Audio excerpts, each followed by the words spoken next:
Hello students, study medium channel में आपका स्वागत है। जो लोग BSc nursing and paramedical entrance exam का तैयारी कर रहे हैं उनके लिए वीडियो बहुत ही इंपॉर्टेंट है। इसमें पिछले 10 सालों के सारे क्वेश्चंस को कलेक्ट किया गया जो आपके एग्जाम में बहुत ही इंपॉर्टेंट है। तो इतना अगर कर ले तो इससे बाहर नहीं पूछेगा। तो वीडियो को शुरू से अंत तक देखिए बिना स्किप किए, और पसंद आए तो लाइक जरूर कीजिएगा। चलिए शुरू करते हैं आज का वीडियो। पहला क्वेश्चन है, जलीय जीवों के जीवित रहने के लिए अपेक्षाकृत अनुकूलतम घुली हुई ऑक्सीजन का स्तर क्या होना चाहिए। मतलब जो आप देखते हो जलीय जीव होते हैं, मछली वगैरह, वो पानी के अंदर जीवित रह पाते हैं क्योंकि पानी में ऑक्सीजन होती है और उसकी मात्रा कितनी होती है। ठीक है, ये पूछा गया है। तो इसका आंसर हो जाएगा 8 to 10 mg पर लीटर। मतलब 1 लीटर पानी में आपका 8 to 10 mg ऑक्सीजन होना चाहिए, तभी वो जीवित रह पाएंगे, अदरवाइज वो मर जाएंगे। ठीक है, नेक्स्ट क्वेश्चन है, लाल रुधिर कोशिकाओं के अंदर मलेरिया परजीवी एक विखंडनी जनन चक्र पूरा होता है। मतलब जब परजीवी मलेरिया जो हमारे शरीर में एंटर करते हैं तो वो आरबीसी के अंदर जाते हैं, और आरबीसी में वो अपना एक विखंडन पूरा कितने दिनों में करते हैं, तो आपका करते हैं 19 to 21 डेज में। ठीक है, ये वेरी इंपॉर्टेंट क्वेश्चन है। ओके, नेक्स्ट है, श्वेत फुफ्फुस रोग अक्सर पाया जाता है किन लोगों में। तो जो लोग पीड़कनाशक उद्योग में काम करते हैं उनमें आपको ये देखने को मिलेगा श्वेत फुफ्फुस रोग। ओके, नेक्स्ट क्वेश्चन है, एक कृत्रिम पारिस्थितिक तंत्र निरूपित किया जाता है, तो इसका आंसर हो जाएगा जल जीवशाला द्वारा। ठीक है, जल जीवशाला द्वारा। नेक्स्ट क्वेश्चन है, जुकाम का कारण क्या है। तो जुकाम का कारण आपको पता होगा वायरस होते हैं। ठीक है, और वायरस का नाम क्या है ये पूछा जाएगा, तो राइनो वायरस। ठीक है, इसका आंसर हो जाएगा राइनो वायरस। ठीक है, जुकाम जो होते हैं वो राइनो वायरस से होते हैं, और पहली बात ये वायरस से होते हैं। नेक्स्ट क्वेश्चन है, मेनिनजाइटिस रोग हमारे शरीर के किस अंग में होते हैं। ये बहुत बार पूछा गया है। मेनिनजाइटिस रोग जो होते हैं वो हमारे शरीर के मस्तिष्क में होते हैं, मस्तिष्क को ये अफेक्ट करते हैं मेनिनजाइटिस रोग। नेक्स्ट क्वेश्चन है, प्रकृति का रडार कहलाता है, प्रकृति का रडार किसे कहा जाता है, तो चमगादड़ को कहा जाता है। ओके, नेक्स्ट क्वेश्चन है, मनुष्य में पुनः स्थापित होने वाले दांतों की संख्या कितनी होती है। मतलब हमारे जो दांत होते हैं वो फिर से उगते हैं। मतलब कितने दांत एक बार टूटते हैं और दोबारा उगते हैं, तो वो होंगे आपका 20 दांत आपका झड़ के फिर वापस आते हैं।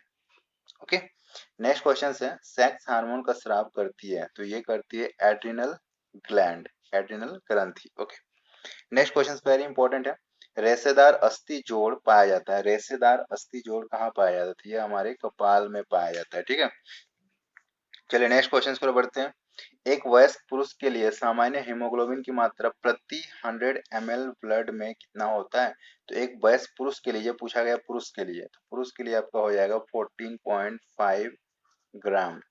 ठीक है, 14.5 ग्राम पर 100 ml ब्लड। और अगर महिलाओं का पूछा जाए तो आप 13.5 ग्राम टिक कर सकते हो। ठीक है, महिलाओं के लिए थोड़ा कम होता है और पुरुषों का थोड़ा ज्यादा होता है, 14.5 ग्राम।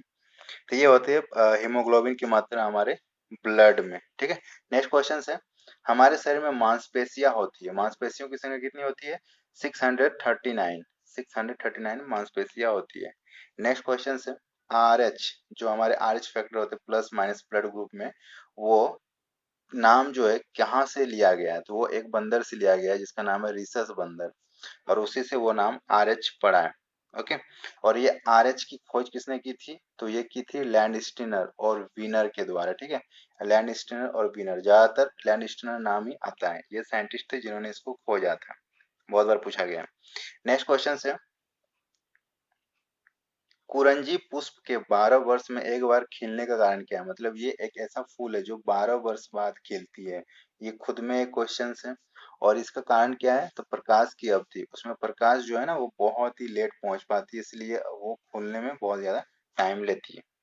नेक्स्ट क्वेश्चन है, हैजा कैसा रोग है। हैजा जो होती है वो जल जनित रोग होते हैं, और ये किससे फैलती है, जीवाणु से फैलते हैं। ठीक है, बैक्टीरिया, बैक्टीरिया से फैलने वाला रोग है, और ये जल जनित है। मतलब ये बैक्टीरिया हमारे शरीर में कैसे प्रवेश करती है, तो जल के थ्रू प्रवेश करती है। ओके, नेक्स्ट क्वेश्चन है, दूध को दही में स्कंदित करने वाला एंजाइम्स कौन से है। वो कौन सा एंजाइम है जो दूध को दही में बदल देती है, तो answer is renin, renin enzymes के द्वारा ऐसा होता है।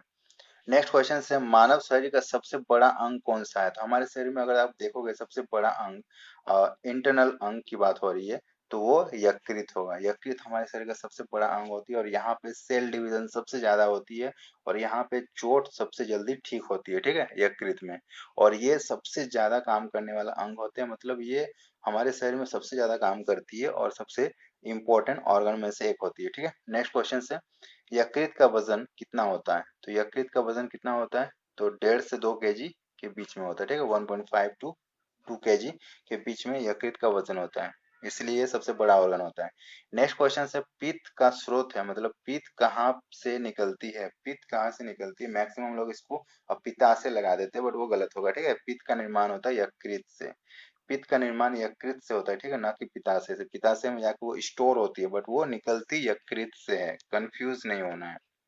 नेक्स्ट क्वेश्चन है यदि व्यक्ति को गलत प्रकार का रक्त दे दिया जाए तो परिणाम क्या होगा। मतलब अगर आपका ब्लड ग्रुप ए पॉजिटिव है, जो भी हो, और अगर आपको बी पॉजिटिव या फिर बी नेगेटिव ब्लड दे दिया जाए तो आपको क्या होगा। तो क्या होंगे उस केस में, आरबीसी जितने भी आपके होंगे वो संश्लेषित हो जाएंगे, ठीक है, आरबीसी का संश्लेषण हो जाएगा। नेक्स्ट क्वेश्चन है वयस्क मानव के मस्तिष्क का औसतन वजन कितना होता है। मतलब एक एडल्ट का जो ब्रेन होती है वो कितने ग्राम का होता है, तो 1.4 केजी का होता है, ठीक है, या फिर आप इसको बोल सकते हो 1400 ग्राम्स। नेक्स्ट क्वेश्चन से मलेरिया रोग पैदा होने का कारण क्या है। तो मलेरिया रोग कौन पैदा करते हैं, तो वो करते हैं प्रोटोजोआ। प्रोटोजोअल डिजीज होते हैं मलेरिया, ठीक है। नेक्स्ट क्वेश्चन है शरीर का वो कौन सा अंग जिससे पानी, वसा, विभिन्न अपचयक, जिसको कैटाबॉलिक कहते हैं, कैटाबॉलिक अपशिष्ट उत्सर्जित होते हैं, वो कौन से हैं, तो वो होते हैं किडनी। किडनी के द्वारा ये होते हैं, ठीक है। और किडनी के द्वारा सिर्फ पानी ही नहीं होते, देख लो वसा भी होते हैं और बहुत सारी चीज होते हैं, वो मैं आपको बताऊंगा आगे, ठीक है। नेक्स्ट क्वेश्चन है कशेरुकी जिसमें कंकाल पूर्णतः अस्थिल होते हैं, वो आपका होगा सरीसृप। मतलब जितने भी रेप्टाइल्स ग्रुप होते हैं उनके जो कंकाल होते हैं वो पूर्णतः अस्थिल होते हैं।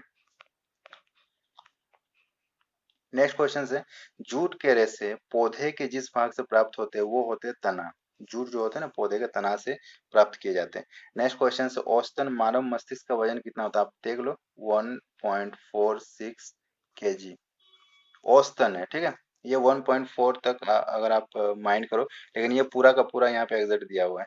नेक्स्ट क्वेश्चन है डार्विन के विकास के सिद्धांत के अनुसार जिराफ की लंबी गर्दन पीढ़ी दर पीढ़ी ऊंचे पेड़ों पर पत्ती तक पहुंचने के कारण हुई है, ठीक है। मतलब ये एक सिद्धांत के थ्रू पता लगाया गया है कि जो जिराफ का गर्दन वो लंबा क्यों हुआ, क्योंकि वो ऊंचे ऊंचे पेड़ों पे पत्ते खाने के लिए अपने गर्दन को ऊंचा किया और इस वजह से पीढ़ी दर पीढ़ी उसके गर्दन ऊंचे ही रह गए। तो ये एवोल्यूशन है, मैं आपको एक्सप्लेन करूंगा एवोल्यूशन चैप्टर में, ओके।